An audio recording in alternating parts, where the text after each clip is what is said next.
Welcome, welcome, welcome. Hip Hop Secret Agent Sean Conn, and I proudly bring to you the first episode of Comic Conn. Comic Conn. Yes, I am Sean Conn, and this is Comic Conn, and this is the very first episode, y'all. And I am ecstatic and very excited to be shooting my first episode in a mainstay in the comic book world.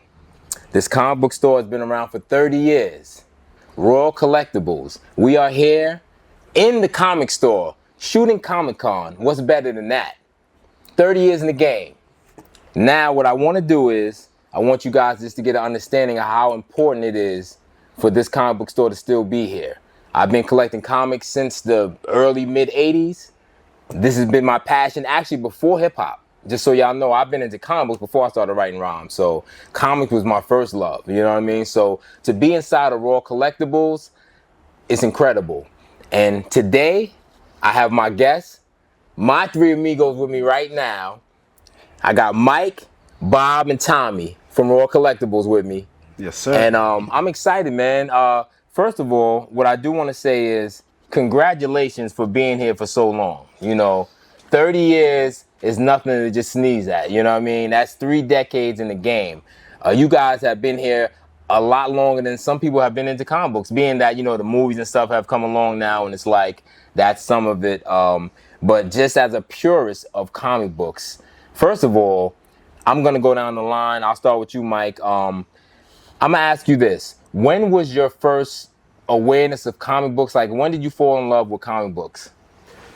I jumped in the very early 90s, maybe like 92. And this is when like most comic book stores were the combo of like sports cards and comics. So I was big into basketball cards back then. That was like Shaquille O'Neal's rookie year and all that. But then because they carried, a little bit of everything, I gravitated over to the comics as well. All right, Bob, I would like to know your story as well. I'm a little older, so it was like the early to mid 80s, and I was into, like the cartoons, the Super Friends and all that stuff. The Superman movie was out, so I had seen that, and I didn't really know, like, there was a comic book store, and my dad took me to get baseball cards. And we walked in, and the store had baseball cards on the right and comics on the left, and we just split. And I just went straight to the comics, and I grabbed an issue of Green Lantern and an issue of Superman. And my dad, like, begrudgingly got them for me. And then I was hooked since. I didn't know it was like a medium like that until then. All right, Tommy, let's hear yours. So for me, it started, like, I'm the youngest out of the 3 brothers here. It started at around, like, 1994, 1995, when I basically got into, like, the X-Men cartoon series. I can remember, as a kid, my first Halloween costume was being Wolverine. So, like, that's, like, a core memory. That's as far back as it goes. But as time progressed and I got a little older, like 7, 8 years old, I remember my stepfather taking me to a comic shop in Queens, and that was just like the place to go every weekend. It's like, I was a big wrestling fan, so I would find wrestling toys along with like action figures as well, and I would always combine them, and then, sometimes we would leave out the shop with a book or two. But that was core memories there. All right, and being that this is the first episode, I'm going to explain how I got in comic books as well, so that the people are familiar. Same thing with me, but actually my older brother, who was 5 years older than me, he was collecting comics since, I don't know, since he was 3 or so or whatever. And so he would always have comics around. So my first memory of comics was a little bit confusing because it was actually a Marvel DC crossover. It was the X-Men and the Teen Titans when they teamed up, or they actually fought each other at first and then teamed up. So I was really confused. I see Robin shaking hands with Cyclops and Wolverine, with Cyborg. It was weird to me because it was actually the new Teen Titans. I believe that's when the new Teen Titans was coming around. And so that was my first memory of comic books. So I just was confused at first. I thought they were all together. I didn't really realize it was 2 different comic companies. And, he started taking me to the comic book stores. I started buying comics. But the one thing that he did do, he forced me to buy DC. He would beat me up if I bought Marvel. So I'm buying Marvel and you're going to buy DC. It did help out because then I ended up getting a great collection of DC, Crisis on Infinite Earth, things like that. He got Secret Wars. So that's cool. But speaking about comic books, and we are in a comic book store, I do want to know the origin of Raw Collectibles. how did this comic book store come to be? Where did the sparking of the idea to even come up with a comic book store? How did that all start? Well, we didn't open it. It was existing. So it was a father-son, and they were right there. Like I said, when I first got into it in the early 90s, it was a big trend. It was, comic books and sports cards were blowing up, and all these shops were opening around the country. And they started with a table down by Wall Street, and they used to just spread the books out on a table and just sell day to day. And eventually they got the little store around the corner, 150, 200 square feet, and you know how things go in New York. The landlord raised the lease, a building gets sold, so we moved maybe 3 or 4 times before we landed in this location, and we've been here for now maybe 18 years. Okay. And I jumped into it as it was my first summer job. I was 13. Wow. And I never left. So it started as a summer job, and then it evolved into like you're the final boss now. If we're gonna use video game references here, which I'm a gamer as well. Shout out to my video game world. Okay, so now, Bob, how did you join forces? I was a customer. I believe, before Mike's summer job. Yeah, Bob was here even before me. Yeah. Wow. And as a customer for years, came often enough that I ended up marrying his sister. And then, use that as a way in. Common love story. I always wanted to work here. The opportunity presented itself. I wasn't happy at my last job. This used to be, like he said, it used to be sports and comics. And they were splitting the store, so this was going to expand to all comics, and that was going to be all sports. So there was an opportunity to get me in here, and I took it, and I haven't looked back since. It's fantastic. It's, if you do, that old saying, if you're doing something you love, it's like you're not working. It's the truth. I come here every day that I can and enjoy it. It's, talking about comics, selling comics, even the back and forth when you don't agree with somebody, it's still fun to do, to have that discussion. Yes. Yeah, those debates. Comic book exactly. debates are the best, So that's how I got it. Oh. Similar situation. That's why I started off as I'm the youngest of the 3 brothers. We're all brother-in-laws. Me and his youngest sister were actually best friends. And a long time ago, I remember as a kid, I sold a belt to the store. So that's basically how I knew of the location. And as time progressed, I tried all these different jobs. It wasn't working out for me.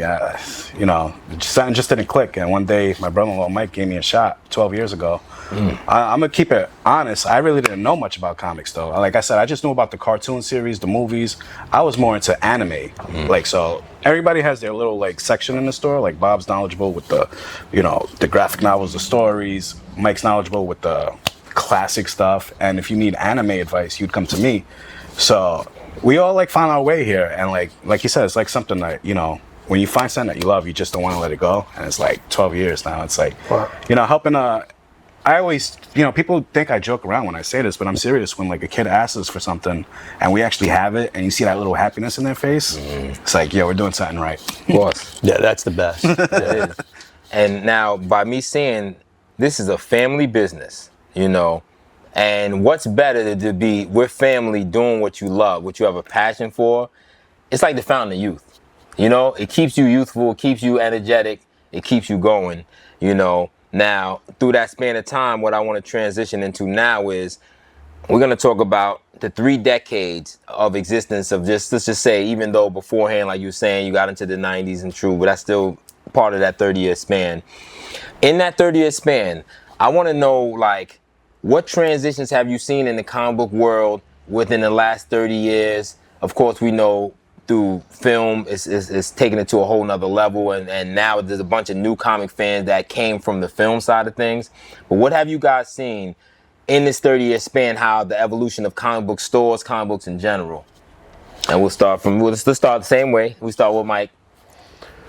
I would say before the movies got so popular, before the MCU started, 2008, it kind of became, it was survival. This business was very shaky. It would have its ups and downs. It would get trendy for a while, then it would die down. So you would see us, expand into magic cards and gaming cards. Back in the late 90s, you'd see us with Beanie Babies. I mean, anything that was trendy that people knew to come to you for, and you could find it, you go with it.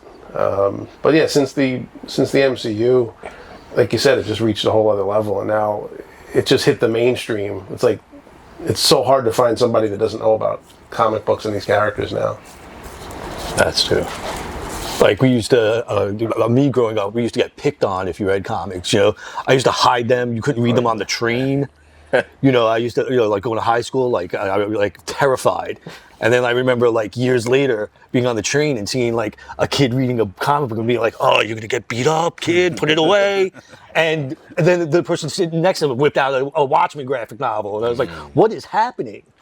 And yeah, I attribute a lot to the MCU. Plus, I think it's like a generational thing. I've seen it here where friends my age come in with their kid and they used to collect. And then they see all this stuff and they're like, now they're back into it. Their kid brought them in. You know, their kid came in to get pops or into the comics because they're watching a cartoon or a movie or manga and anime has been more popular than ever.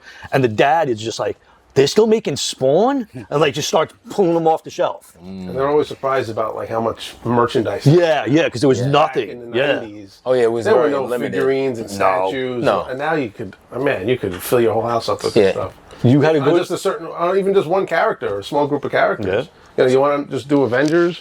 You got it. You had to go to a Comic Con to get a comic book based T-shirt, and now you could get them in any store, in Target, in whatever. Yeah, True. They're all over now. For me, like I would say, like a transition, like definitely the movies played a big role. Like I got 2 kids; they're teenagers. My son didn't know much about like superheroes and stuff like that. He just knew from like school and friends, but then like TV, like he was a big DC Flash guy. So I found it interesting because everybody liked Marvel so much and certain characters like Spider-Man and whatever. But like my son here, he liked the Flash, which was like, he's a popular character in the DC universe. But it was like, I felt great to have like, oh wow, that's something different. So we would watch together the TV show on the CW, which I think was also like, everybody's talking about the MCU. Yeah, you're right. But let's not forget about the the Arrowverse. DC, Oh, yeah. you know, Yeah, the yeah, Arrowverse. yeah. The first 2 seasons of Arrow was just like phenomenal. It was Definitely. like, whoa, what am I watching? So that's how I basically got hooked too as well. But then let's not also forget, like I said, I've been here 12 years now. So for the gamers, video games, Yes. the Miles Morales Spider-Man Yeah. game, like they're just about to drop a Wolverine game. Yeah. So many crazy Batman's, the Batman Arkham games, stuff, yeah. like, you know, so I feel like it has to do with all like marketing and stuff like that. But definitely. No, that's true. And also now, another thing I do want to ask is, between all the years that you guys have in the comic book industry, comic book store industry, I'm sure you've come across, of course, you've had, because I know you have one coming up tomorrow, matter of fact, you know, but you've had in-store signings, guests, illustrators, authors, people that created graphic novels or whatever. What are some of your most memorable experiences with guests that you guys had for in-store signings and things of that nature? I'd say I was thankful. We had a really good relationship with Neil Adams. He was one of the best known creators in what you call the Bronze Age, you know, the 70s, the 80s. He kind of redefined Batman. He worked on Green Lantern at the time when they said the comics got serious. You know, they started addressing real world problems like drug addiction and things like that. So I think he just called us out of the blue and he said, you know, I want to just do a local signing. And we had him in maybe 4 or 5 times before he passed. We had him in about once a year. And that was just cool to be that close with such a legend, you know. That's dope.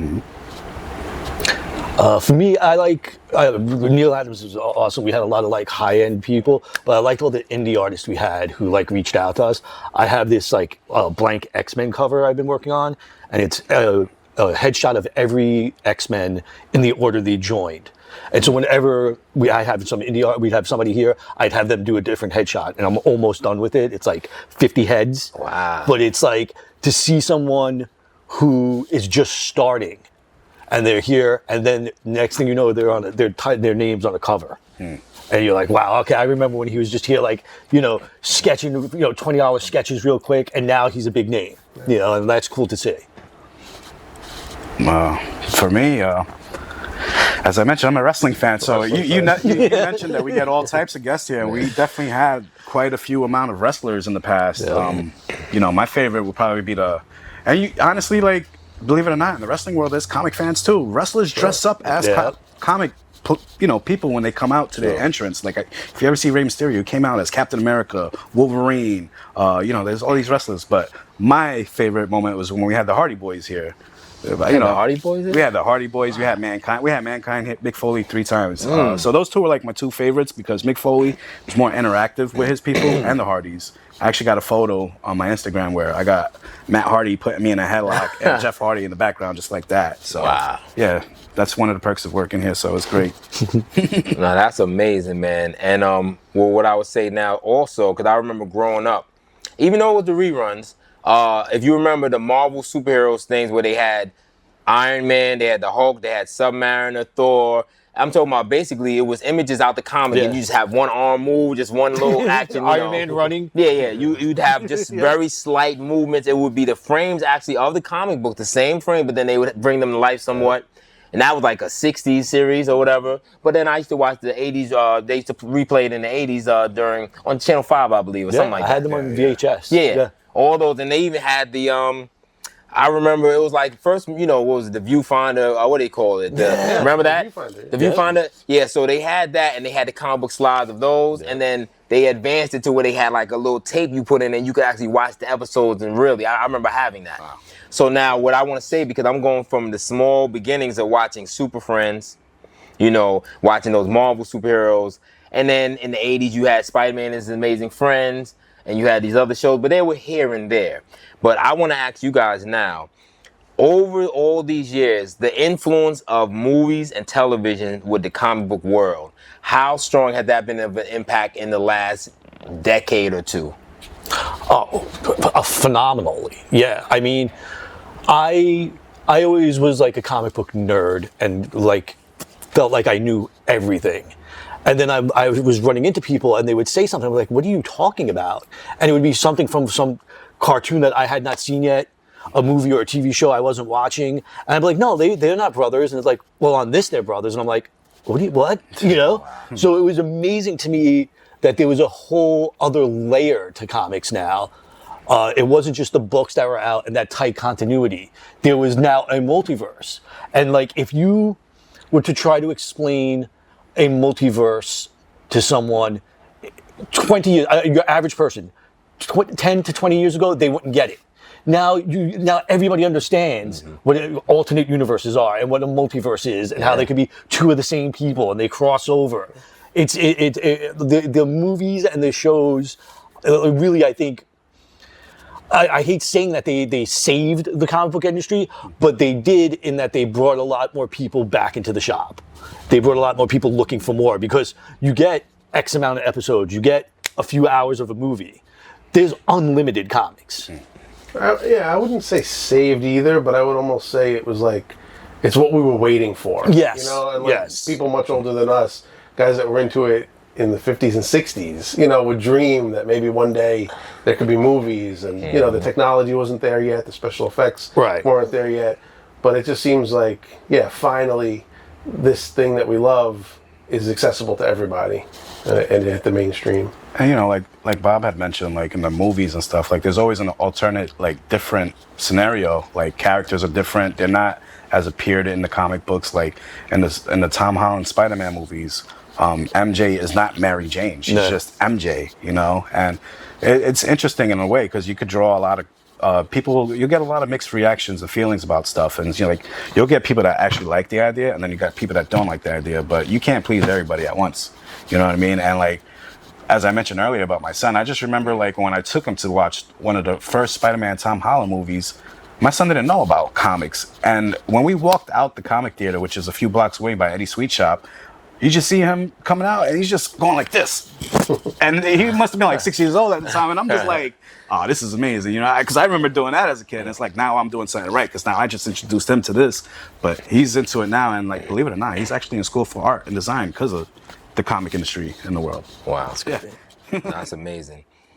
Yes, this is Comic Conn. Comic Conn. Conn. Not to be confused with the other thing, even though we all love that as well. But what I do want you guys to do is make sure you subscribe to this channel, Comic Conn. Comic Conn. This is a YouTube channel. Make sure you subscribe. Comic Conn is a podcast about everything dealing with the comic book world, whether it's comic book stores, authors, illustrators, even rappers that are in the comic books. Anything, hip-hop and comic books go hand in hand. So make sure you subscribe. This is Comic Conn. I am Sean Conn, your host. Welcome. All right, guys. So now comic book stores, are very special. As a kid, there was so many comic book stores that I would go to in Manhattan. Shout out to the Forbidden Planet. I'm just gonna big that up because I remember that's like the first comic book store I ever went to in the city, and they had all type of things on the wall, and it was just an amazing thing to have. But comic book stores are now, it's more than just a retail space. It's a hub. It's a community. So I want you guys to tell me the experiences that you guys have with the community and the comic book world and how they go together. Yeah, the comic book store itself, I think, is just like a safe haven for everybody. So it doesn't matter like your age, your race, your sex, your gender. All of that just fades away because like comic books have always been about acceptance and inclusion. So when you come in, there's no judgment on what you're doing here, what you're into. Everybody's got their own thing, of course. Like. It does get a little segmented with like Marvel and DC, and there's people, I only read independents, but you're still reading about heroes and people doing good. And I think comic books foster that on an individual scale, let alone just on a community. So like when everybody comes together, you could just chit chat to anybody. You see people of all walks and different likes and stuff just talking about stuff where you don't really see that in other places. The comic books force you to talk about things. So there'll be two dudes standing here who've never talked before, and they'll just reach for the same book. And you're like, oh, you're reading that too? And then just like, yeah, I like this. Oh, I don't like that. And now you got friends. And then the same thing at the counter. People come to the counter. They'll ask questions. I love to talk about comics, and I'll talk to anybody about comics for an unlimited amount of time. And it just is one of those things. It builds relationships. And when you get people who have similar or even different interests discussing stuff, like all that background noise fades away. You're enjoying yourself. You could be having a horrible day. Everything's going wrong, and you step into a comic book shop and you're safe and it's nice. And that's what I always liked about it. And that's why I've been coming to comic book shops and now working at one for forever. Yeah, I got to piggyback off what he just said because like I met a lot of good friends here. Like, people that are literally in my chat groups and we talk every day just from this shop itself. I see it like all the conversations that go on in here. It's like it could be anything, and it's always like, let's say like me and Mike is conversating about something, and you overhear us. This happens all the time where the person will just jump in and it's like it becomes like a main topic of the shop. For me, it's like. Basically, it's the barbershop here, but like for all ages. Yep. You know what I mean? For kids, children, and the conversations are, kid friendly and stuff like that. Definitely. But yeah, I mean, I've seen all people come in from all ages, babies to like literally people on their last breath, literally. Come up. It happens all the time. You see people just bump into each other on the shelf and get to talking, and now all of a sudden, person A, person B, like. Now person B is going to get interested in a whole new genre, an entire new type of comics that they never even looked at before, and it opens up a whole new world to them. Just from a little quick conversation. Yeah.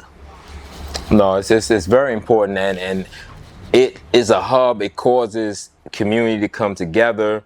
Like you said, it's a safe space. It's very important. Now, being that is true with this community, what are some of the events that you guys may do with the community? Do you have anything, some type of, I'm not gonna say a barbecue, but a comic queue or whatever you want to call it, right? Oh, that's a good name. Hey, it's a freestyle. Hey, take that. What do you want to mention? Hey, do a comic queue. I'll be here. You know what I'm saying? I will definitely be here. But what are some of the things that you guys have done with the community? I know you have the store signing and stuff, but anything else, that you guys may do? Events like that, when we bring people in. Once a year, there's Free Comic Book Day. That's a national event for comic stores. It's got to be the biggest one. That's when we first met. And we even parlay that into something bigger where we do the Makers Fair. We have people that design their own products and create things, and we'll just let them set up and sell it. We're thankful now. The current location where we're at, we have that parking lot. It's a big 4-car lot. Yeah. So we're able to do like Lot almost cons. like mini convention. Yeah, definitely. We have a tent over it, so we do it all weather. Vendors, all different vendors, pops, comics, toys. Let's not forget about Community Day. Oh yeah, Forest Hills Community Day. Forest Hills Community Day. Basically, a lot of businesses on the strip from Metropolitan all the way down past the movie theater, they all participate where they close the street down, and there's all types of events and activities to do for the kids and the family. Scavenger hunts, prizes, and that's once a year as well. I think that's around like the ending of summer, fall. And of course, September's already coming around. We got to start getting ready. The big one in New York Comic Con in Manhattan, where we basically take, we build a little store. Yeah, we build like we're up to what, 20 by 30 foot little location there for the weekend, and we bring our stuff there and get to meet new people, buy, sell, trade, and all that. And then we have the little days like there'll be a Batman Day, a Wonder Woman Day, a special event for a release of a comic. And sometimes we just have our own fun. Like for 4th of July, we like to do like a 17.76% off sale. Oh, wow. Yeah, like little things like that. And they're like really, yeah. the whole point of the comic shop is to have fun, and we try to have as much fun as we can. Get people in, and just have a good time. No, that's dope, man. And now another thing I want to ask is, being that comic book stores are a little more obsolete now than they were back in the day, also the digital world, the digital comics, some people do the digital downloads of comics and read them digitally. So what is the importance of a comic book store in this day and age? A lot of people bring up the digital stuff a lot, and I think it has more of a positive effect than a negative one. I think there's limits to what you could do with the digital stuff. There's no 2-page spreads. A lot of them, they'll start you off with an issue for free, or you won't be able to find the sequel, and that's what we have. And we also have, and I'm not saying this in a braggy way, like the knowledge. So like if you read something digitally and you really liked it, you can't ask your iPad, well now you can, but like what's the best thing to read if I like this? And that's like what we're here for. It's more personalized. Yeah. And when you come in and you see all this new stuff that's coming out, every Wednesday I do a live sale. I try to read as many books as possible. I do a live thing in Wednesday mornings to tell you about the books. Like that's my job. I'll read them, I'll tell you about them. If you like them, you get them. I don't think you could get that digitally. I don't, to a certain degree, I'm sure you can. But in terms of the importance of a comic book store, it's having it in your hand is way different than having it on the screen. And there's part of it where if you're, especially as a kid, it's hard to like say like, I'm not on a computer. Whereas when we were talking to your mom or your dad, it's like, look, I'm reading. Like this is a book, I'm reading it. Whereas it's like, get off your iPad, True. And I see that a lot with kids and their parents coming in, and the parents will say, you're here, no toys, glad something to read. And that's where this is important, because no matter what, a parent's going to look at something digital as a toy. Yeah. And these aren't toys. No. Yeah. Like for me, I would say I'm not a fan of the digital stuff, honestly. It's not the same. I'm a person with bad eyesight, so I don't want to sit there looking at my phone to read something or whatever. At the same time, though, like the comic store, though, it definitely helps, because sometimes we get teachers, nurses and doctors coming in here asking if we could put aside of like a long box full of comics just to give away to kids in the hospital or kids in the school in the project, doing a project on comic books and stuff like that. So it's like you can't do all that with digital stuff, and just like Bob said, nowadays, like you see a lot of kids and they're on iPads, and it's like, no, do the reading thing. When I was in school, they didn't allow comic books. Yeah. And I'm so jealous of kids now. It's like, you kids got it so lucky. Like, they got taken away. If I had comic books in my class, I would read a lot more. Yeah. You know what I mean? But that's always what I say. Like, comic books are a gateway drug to reading, like to literacy. Like, you start a kid young reading, and that's it. By the time they should be reading at a certain level, they're there because they have like comic books. It's a dual medium. It's visual and you have to read it. So like you learn where I had an awesome vocabulary when I was a kid because of comics. Like teachers like, how do you know what a phoenix is? It's like, oh, it's a bird that comes back to life. Like things like it's like from comic books, from X-Men. Like so it enhances your vocabulary. It teaches you things that you wouldn't know. Every comic book is like a little bit of science, a little bit of history, depending on what you're reading, a little bit of technology. So it's more than just reading something. You could gain a future career from that. Like I'm sure how many people became doctors or worked in genetics because of the X-Men. How many people got into technology and stuff because of Iron Man. No, it's true. It's like it leads somewhere. No, it definitely does. Even with myself, it's like I became the person that I am because of comic books. Oh, wow. Meaning, like I would like how I am. I don't lie.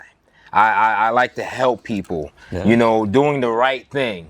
All these things that I live my life, and even when I got into the field of helping people with special needs over the years, I've done all these things. It's being a superhero. Yeah. I've actually saved someone's life in real life, got a plaque for doing it, and I didn't panic in the moment, because what would a superhero do? Yep. And just by me growing up reading that, it made me become a real superhero.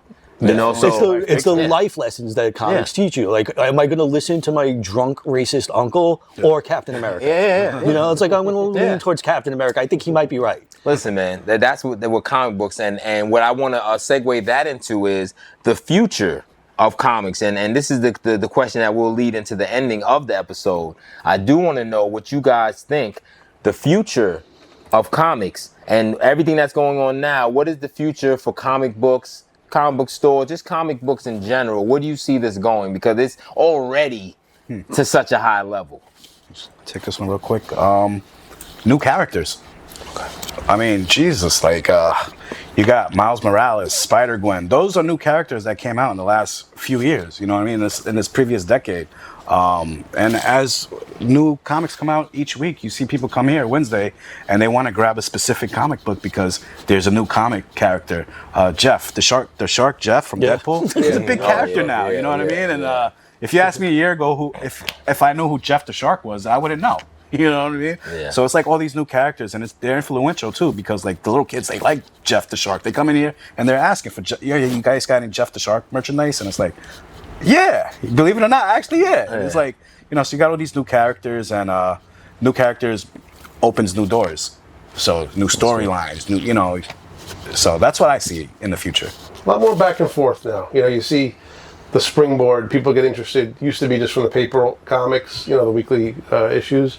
Now it could be because the character, like Jeff the Shark, was in a video game or a movie, and then that bounces back to the comic book. So they, they'll push that character. So we had a girl in yesterday who's never been in a comic book store. She was playing, I think, Rivals. It was playing as Lunar Snow, and bought a couple of issues of Doom Division and stuff like that. Just from that. She's just like the character, like playing it. Right. The big thing I think is going to change for the future of comics is I think it's going to shift more towards. It's going to shift up again. I think every generation it gets a little more serious, a little bit more acceptable to the general public. Whereas when they started, they were for 8 to 12-year-olds. Then they were from 12 to 16 years old. Your mainstay comics now are for adults. And that's who's majority coming in. We have a kids section, kids come in, kids get into the books. But I think the seriousness of the storytelling, you can see by how many titles Image puts out that are not kid-friendly at all. Yeah.